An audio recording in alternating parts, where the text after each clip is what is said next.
You're listening to Mystic Magic, exploring our spirit to understand our lives. This episode today is called Oneness.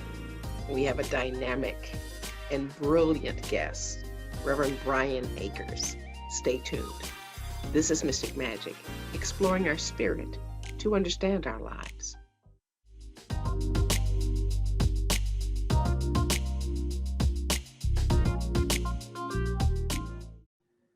Hey, Mystic Magic fans. It's Reverend Celeste Frazier with another great episode of Mystic Magic. Mystic Magic, exploring our spirit to understand our lives. And today our topic is oneness. And my guest is the fabulous Reverend Brian Akers. Reverend Brian Akers has been involved in the New Thought movement since 1992 as a member and leader in multiple spiritual communities. He was born and raised in California, and then he moved in 2014 when he took a position as a senior minister of a small community in Columbia, Maryland, where he served there for 6 years. And he has since become a very visible presence in his community, affiliating and working with several organizations to support local human service efforts, advocating on issues of racial equality, and has most notably founded a new religious denomination, Oneness New Thought. Welcome, Reverend Brian. Thank you so much for having me, Reverend Celeste. I feel like we've known each other forever and been in each other's circles, but I feel like this is the first time we've had a formal conversation. So I'm excited for today. Well, we've had formal conversations. This might be our informal conversation first. I'll take it. So, Reverend Brian, you came from California, a place I dearly love and have spent half my life in. Now, you are a passionate and resourceful and intelligent being. You're going to make me blush. Well, go ahead. What about growing up in California led to your way of seeing things the way that you do? You know, it's interesting because I was raised by a single father who has schizoaffective depression and schizophrenia. And so living in California was actually, you know, they think they talk about it like it's the land of plenty, but growing up socio-economically on the very bottom end of the scale, I can tell you that, that's just not the whole story. And so when I was in my younger days, I just really felt like, I had a father who had quite the imagination, and he nurtured and cultivated my imagination a lot in my growing up. But one of the things he fostered in me was my independence and my independent thinking and critical thinking, letting me solve my own problems rather than coming in and trying to solve them for me. And then when you have that attitude in California, and when you have the benefit of being a white man in California, you tend to find yourself, if you put yourself out there, wiggling your way into all kinds of different stuff. And so I think that kind of open brashness that California is known for really is just in my bones and to the marrow of my bones. And I think that really has affected the way I've approached my life. Well, you are definitely an independent thinker. You're a revolutionary. You have a unique way of seeing, and yet you do your homework. I can tell. What inspired you to study racial injustice and seek to eliminate it? That's a really potent question, because my father had always raised me with the classic, we don't see color, all people are equal kind of stuff. He was a hippie, comes out of that ilk. And so, for me, I would, this one's a tough one for me.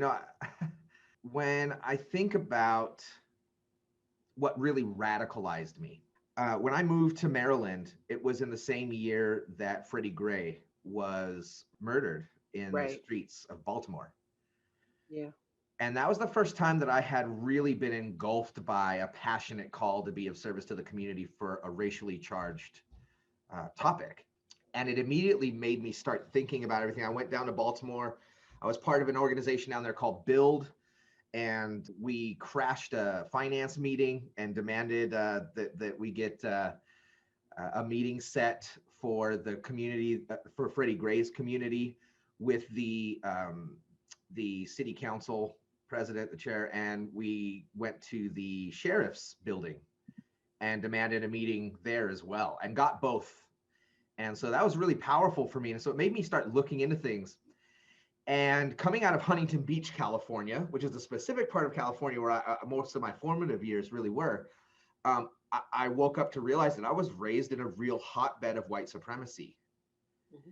And that really set me down a path of trying to unwind where it lived in me and how it had affected me and how it had advantaged me in my life. And the further I got into that work, the more and more I felt that conscious remorse of my whiteness.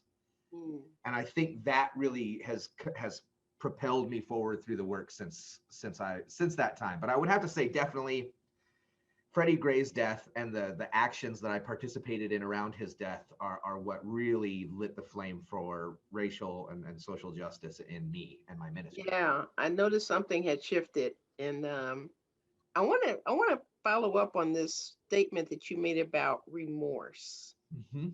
What do you mean by white man's remorse? I'm not sure if I phrased it. So it's something I've been working with very, very recently. But one of the big roadblocks I come across with folks is you've got these prideful white folks that don't want to feel any guilt or shame for something that they don't feel like they've contributed to or been a part of, right? And simultaneously, you can't actually grow through the process of discovering your whiteness and becoming anti-racist, in my personal opinion, if you haven't taken the time to be consciously remorseful of what has benefited you in that dynamic and the areas where you've taken advantage of it or where it has provided some privilege in your life for you, without feeling some sense of conscious remorse. And so for me, that's really the compass, is that I don't want to walk around. When I discovered my whiteness in its fullness, and when I invite other people to do the same, I don't want to thrust people into some strange, guilt-ridden, shame-filled experience. But it's irrational and irresponsible for us not to explore the emotional remorse that we have in the process of that discovery. Well, yeah, that's just being honest with your real feelings. Right, and not letting them dictate your inner space, but allowing them to be a part of your inner space harmoniously. Yeah. So you can integrate them, so to speak. Right. So that it's not like you're not fracturing yourself into little bits. Right. You're bringing yourself into wholeness or into oneness. Yes. Now, your very, very modest bio mentions that you work with several organizations to support local human service efforts. What are those organizations, and why did you choose those to support? Well, I mentioned BUILD in Baltimore, and BUILD is part of a larger organization called the IAF. And I'm not in Baltimore, I'm outside of Baltimore in a suburb in Columbia, Maryland, in Howard County. And Howard County has its own chapter of that IAF organization called PATH, and that's People Acting Together in Howard. And really, they're a political organizing group and social organizing group that works specifically with faith institutions to cultivate power and drive policy. Okay. And so that's one of them. And I've had many, many, many wonderful, amazing experiences with PATH and then the IAF. I also have done a lot of work and spent a lot of time with our local county's Human Services Division, that is the Department of Community Resources and Services here in Howard County, doing things like volunteering to go out and do a count. The federal government requires county governments to count the number of homeless people in their region every year or every 2 years. I can't remember which. And so, being a volunteer on projects like that, being a volunteer, we did a coat drive and distribution recently for underserved portions of our community and that sort of thing. And then also local nonprofits. So I've worked with a new organization that kind of evolved out of the pandemic called Columbia Community Care. And it's a grassroots nonprofit organization that literally was started by this brilliant young woman who it was a teacher in one of our local high schools, and talked to her kids, and a lot of the students that she had weren't eating because their food was being provided to them through the school system.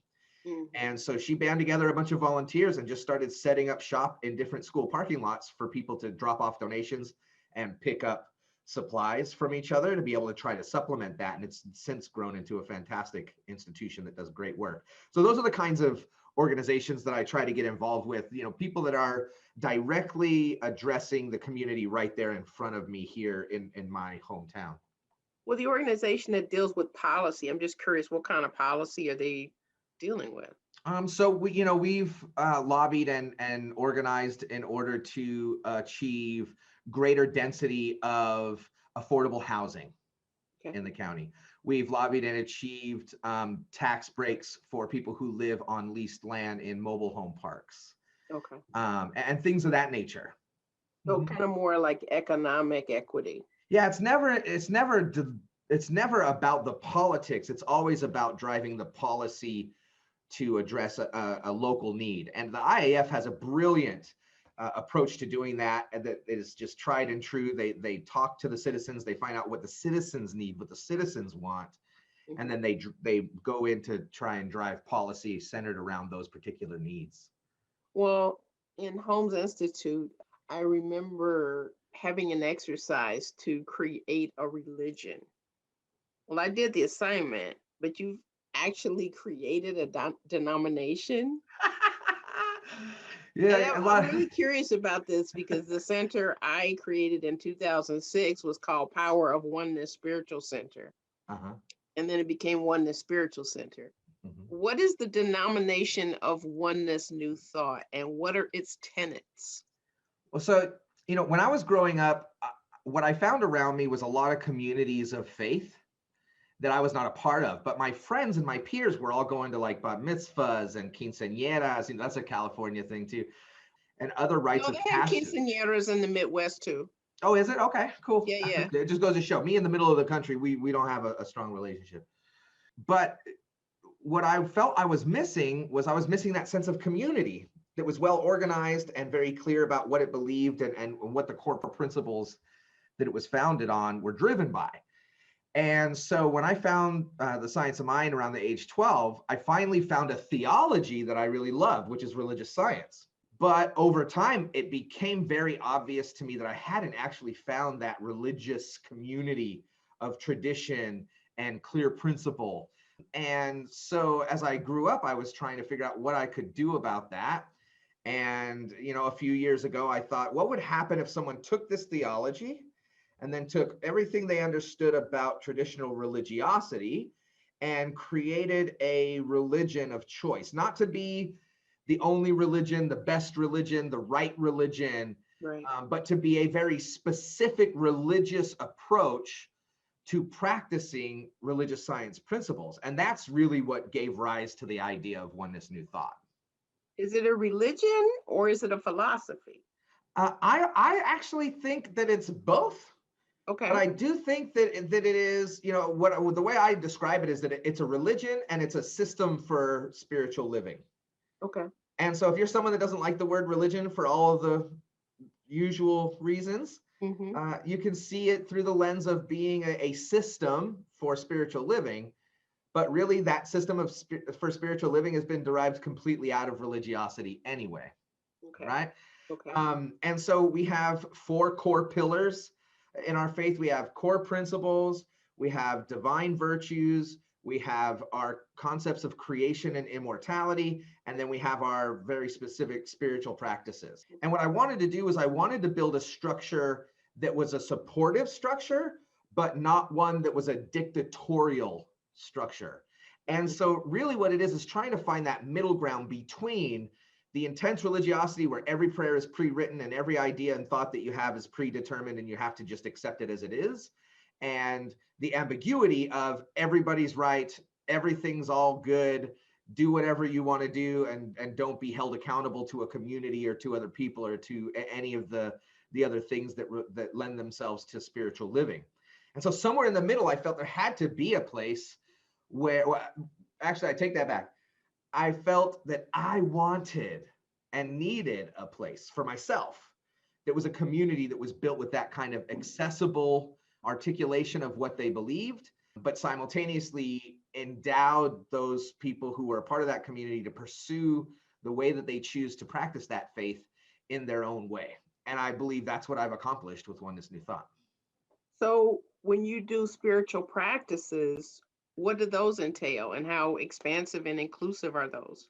Yeah, so the spiritual practices, again, like everything else, none of it is intended to be dictatorial, right? And so our spiritual practices aren't, here's a prayer that's been pre-written, say this 7 times a day, and you're going to get everything that you want in your life, right?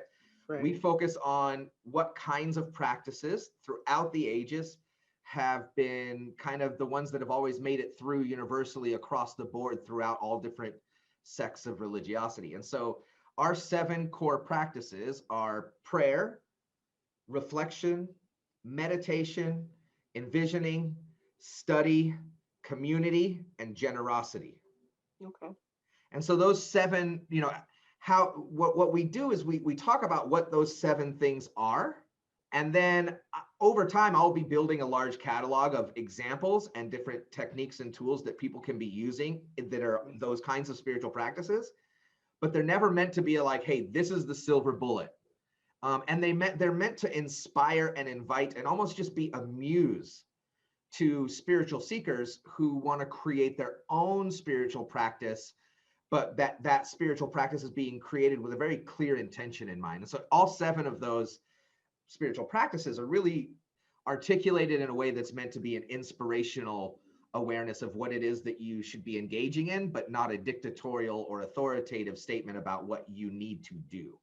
So somebody could be praying a spiritual mind treatment, or they could be sitting in front of a Gohanzan, or they could be prostrate on the floor, right? Or they could be I'll give you an chanting. example. Yeah, I'll give you an example. So the way we define prayer is that it's the deliberate act of cultivating faith in a desired awareness, understanding, or outcome that inspires creative action in the law and the self. Okay. So when you hear that, you can tell that that's not saying, hey, you sit down, you do this X amount of times a day. What that's saying is spending conscious, deliberate time cultivating faith in a desired understanding and awareness or an outcome. And then that prayer's intention is to inspire the creative action in me, the one praying, and in the law, the one that is receiving that prayer and acting upon it. And I notice you use generosity rather than prosperity. Yes, ma'am. What is that about? I mean, I'm trying to break down so many systems of Western thought that I don't think are good, right? When I discovered white supremacy and colonialism as this large systemic thing, I'm a systems thinker. And so all it took was just enough time and energy to really look at it and give it its due. And a lot of the things that I found were things that like were planting subconscious seeds that based on my faith were the kinds of seeds that you definitely didn't want to be planting in your garden, right? This idea that all people are born in sin, right? Oneness New Thought deliberately, consciously contradicts that by stating that God is all there is and that all of humanity is an expression of the divine. And even more so, that humanity is inherently good. Because those are the kinds of seeds that I want my faith to be planting in the world. And so, when you take a look at it through that lens, there's a lot of areas where I did that, where I really chose to make a shift. And so for me, the prosperity gospel is gross. So does generosity look like creating opportunities for people to get fed at school, or yes, of course. Well, so I'll share with you our definition of the spiritual practice of generosity, right? Okay. Which is the regular committed act of sharing measures of one's time, talent, and wealth with humanity and the world without expectation of repayment or personal gain. Okay. Okay. And the idea being is that when we talk about prosperity, the emphasis that I've always seen in the prosperity gospel and in like the majority of New Thought schools during my lifetime anyway, has always been emphasized on the receiving side.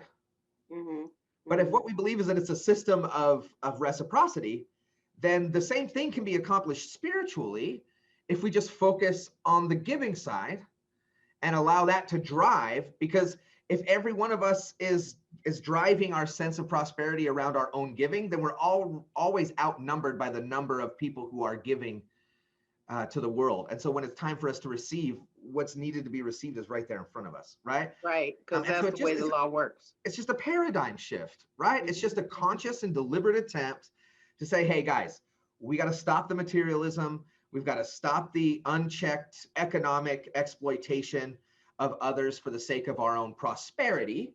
And Mhm. we need to view prosperity through a communal lens that says real prosperity is a society built on and valuing and implementing generosity with as much passion and with as much drive as the Western mind, especially here in America, is always driving profit and receiving and prosperity as a generating concept. Right. Now, on your itsreallyreal.com site, you call yourself a conscious collaborator. Tell Mhm. me what that means to you and who you're collaborating with, and how do you choose who to collaborate with in a conscious way? Yeah, so I found this school of thought a few years back called conscious capitalism. And I was really endeared to it because it had this sense of the idea that, the bottom line margin was not the greatest investment to always have drive every business decision that business leaders make. And so, without making it explicitly theological, as I studied it from a secular standpoint, it really was a lot of what we believe in, and it really was built on generosity. The core principles involve things like having a higher purpose, your stakeholder orientation being broader and really including vendors and every single relationship that you have as you do business, and a couple of others. And so like that idea really captivated me. I was on the board of trustees for the local chapter of Conscious Capitalism for many years. I'm recently not on that board of trustees, but I'm still a part of an advisory board that works with them. But that idea of conscious collaboration for me is really about people having open and direct communication about lanes, right? Meaning if I come to a certain institution or organization here locally and I want to get something accomplished, I want to find out as a stakeholder what it is that drives them and how to ensure that we're caring for what's driving them and what's driving me in that process, and really get into a collaborative space rather than a competitive one. Right. And so for us, one of the largest things I did with my previous community was something that we call the Oneness Thanksgivingness. Hmm. And we partnered with the Department of Community Resources and Services, a local organization that I love to death called the Howard County Association of Realtors, that just really means it when they say when they put their back into the stuff they do, as well as the Laurel Multi-Service Center, which is a small satellite hub of county services provided directly into the communities that need help, and a local space. So we have a bunch of spaces here locally for people to gather in, and a local space and a local food vendor who would provide us with an entire Thanksgiving meal that we could serve to families. And so really what we did was we just brought the families in, fed them, brought in entertainment for them and their children, and that was it. And so everybody really got to have a piece of the pie there. And there wasn't like anybody trying to pull anything out of it other than what organically came out of the work. And so that to me is what conscious collaborating is really about. Okay. You said it deals with everybody that you come in contact with. So would that also apply to an employer-employee relationship? Absolutely. Yeah. I mean, I think when you think about the stakeholders of a business, you can either think of stakeholders as a business as the people who hold shares and stock, and the people who sit at the executive board, and the client base that purchases the product or service, right? But to take it into a conscious collaborative space, you have to then look at all of the people who provide you services, all of the aspects of your employee base and every layer of management and leadership within it, and how those things impact one another in the way that they interact in order to achieve whatever the higher purpose of the business happens to be. I'm a very vision and mission driven kind of leader. Well, I'm glad that you're involved with something called capitalism because you might be accused of being a socialist. Well, and you know what's funny is like, I get more and more disenchanted with capitalism every day. Capitalism to me is not the end all be all system of economic supremacy, as others might imagine it to be, in my opinion. Clearly. Yep, and we're experiencing the demonstrable evidence of what unchecked, unbridled capitalism is capable of in terms of exploitation and human exploitation and resource Yes, exploitation. So yes, clearly it's flawed. But I live in a capitalist society. right. So it would be ignorant for me to pretend like I shouldn't be fully and deeply aware of the dynamics of capitalism while I'm trying to be a conscious human. Right, right. I just think it's interesting because all of a sudden being a socialist is supposedly a bad word according to some people. Well, I And mean, all yet, Americans are socialists and they don't even realize it, you know? well, yeah. I mean, if we're really being conscious collaborators, right, then we are looking out for each other and it's Right. innate within us, right? Well, and the struggle for me is always power driven, right? Hmm. So nobody would have any qualms with socialism if they felt empowered within that socialist system. And the problem comes when people have stratuses, especially socioeconomic ones, racially driven ones, access driven or access denial driven positions of power, then it undermines the real spirit of what communal living and socialism really invites to offer. And so it really does take a conscious paradigm shift in your mind to not only identify that we couldn't become a socialist community overnight, because it really demands the buy-in of the society that's operating that system.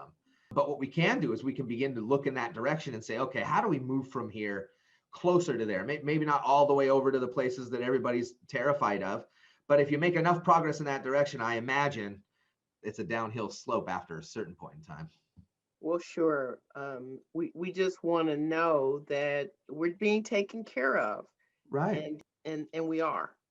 Ultimately, we are being taken care of by our own creator, right? Well, and oneness new thought is really about reminding ourselves that the most tangible way that our creator is present in our life is through the rest of humanity. And so if you accept that core principle, that concept, then you begin to yearn for the health and wellness of all of humanity because you care for it the way you care for your God. Yeah, and we're inextricably connected anyway, right? Yep. Now, also on your itsreallyreal.com site, you call yourself a purveyor of badassery, a title that I think is most appropriate for you. Now, what makes you choose, wear, and live up to that title? So in my youth, I was everything you would imagine from a adrenaline junkie thrill seeker, right? I rode motocross. I spent a short period of time wrestling steer. I trained in mixed martial arts and Brazilian jiu-jitsu and Muay Thai. And so, I have a confrontational edge that is confident and comfortable in conflict and values the loss and the failure that comes in the process of coping with and dealing with and directly addressing conflict and confrontation and being provoked and that kind of stuff. And so for me, being a purveyor of badassery is really about not being afraid of any context, and so that doesn't mean I go in and I kick ass in a county council room where I just tell everybody how it is, right? Because context matters so much. But Yes. It's Really Real is really designed to be that place where I can be not just the spiritual leader in the context of spiritual leadership that people are used to seeing, like Oneness New Thought, but that those people, if they so choose, can have access to who I actually am as a real human being. And that person curses and swears and is cannabis positive and sex positive and so many other different things. And you'll never find me saying no to an argument. And you've known me long enough, Celeste. Yes. If I think I've got a bone to pick, or if I think someone else is picking a bone with me, that's how I roll. And maybe that's just because, I've always been short. And had a gigantic mouth. I'm almost as tall as my mouth is wide, is one of the jokes we used to say. And so that really cultivates the need to have the kind of resilience that values what comes out of conflict and doesn't immediately assume that conflict itself is discord or is bad or is wrong for some reason. And so for me, being a purveyor of badassery is just saying, like, any comer on any given day, I'm in the arena 24/7. And so if you want to tussle, let's kick some dust. Well, I know that you're brave and courageous, and that's a fabulous thing. Thank you. We need young voices like yours that are passionate and courageous. What are you working on now that our listeners can participate in and learn more about your work? How can we support you as an audience, as listeners, or as co-conspirators? So, there's a couple of different things going on right now. So we just launched our online offerings for Oneness New Thought. So the Denomination's first spiritual community has been founded, and we host a online virtual service every Sunday at 12 p.m. Eastern time. But it's asynchronous because once we're done with that live broadcast, it's almost immediately available for viewing. And so if people want to check us out, I would say come check out some of our services. Go to our website, onenessnt.org, and check out some of our services. We're doing a lot of cool stuff. But I think just showing up and being curious, like the best way to support something that's in such like an early stage of development right now is curiosity and engagement and willingness to check it out. And I think on the It's Really Real side, if you're interested in me as a person and you're okay with me cursing every now and again, which really means like all the time, then I invite you to check out It's Really Real on Facebook is kind of where the primary stuff goes, but itsreallyreal.com is another place where people can find me. And, things come and go. I'm going to be doing some conscious labs in the near future, which are basically an equivalent, not necessarily a class and not really a workshop, but intended to be something where people come together and take the principles and dabble with them a little bit and kind of manipulate them and make them conform them to themselves, and then spend some time in practice with whatever it was that we engaged with, and then coming back together and discussing the results of those things. So we're doing that. We do prayer circles. So our community has these little circles of people that get together for small periods of time, and we just pray for each other. And we meet once a week for an hour to talk and pray for each other. And then one person in that group gets prayed for, tells us what they want. We spend the whole next week praying for them. And then when we come back a week later, we share what we've prayed with them. They share the kind of week that they've had, and we care for everyone in the group 1 week at a time. It's a really powerful way to be in spiritual community, especially in these times. It's real community. Absolutely, which is a core tenet of our spiritual practices, is Yes. to be in spiritual community. Well, I know that those people are getting loved up by you. You got a big heart, Thank a you. brave heart, Thank you. and you are committed to us being better humans. And so I so appreciate you, and I'm glad that you said yes to coming on to Mystic Magic. I want all the best for you, and I know that as long as you'll be kicking up dust, that there's hope for our future. Thank you so much, Celeste. I'm grateful to be here. I'm grateful to be in the work with you and in the world with you. And so thank you so much for inviting me to be on. And I can't wait maybe to be on again in the future, to keep running into each other like this. This is a good way to be sharing the path. Yes, connecting. This is Mystic Magic, exploring our spirit to understand our lives.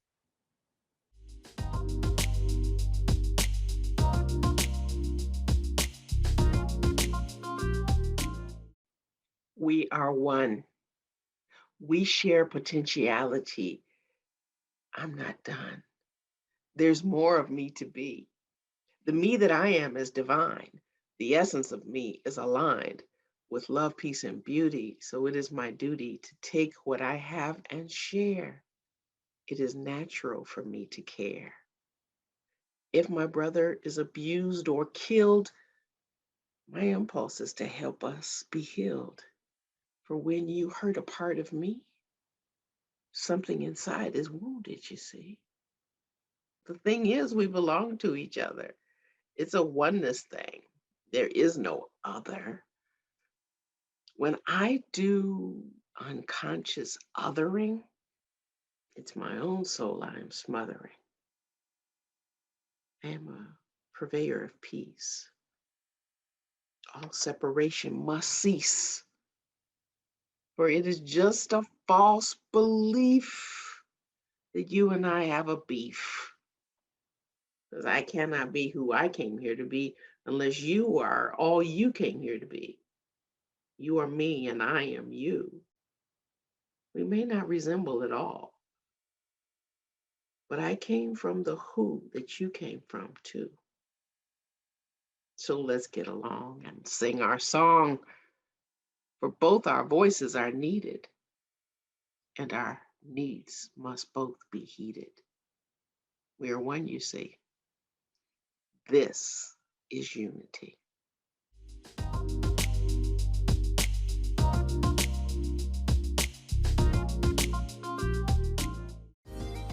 Thank you for tuning in today. Be sure to check out our show notes for more information about today's episode.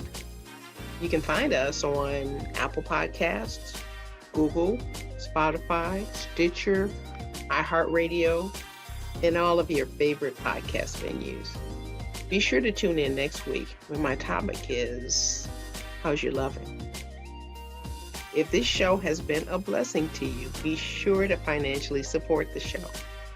This is Mystic Magic, exploring our spirit to understand our lives.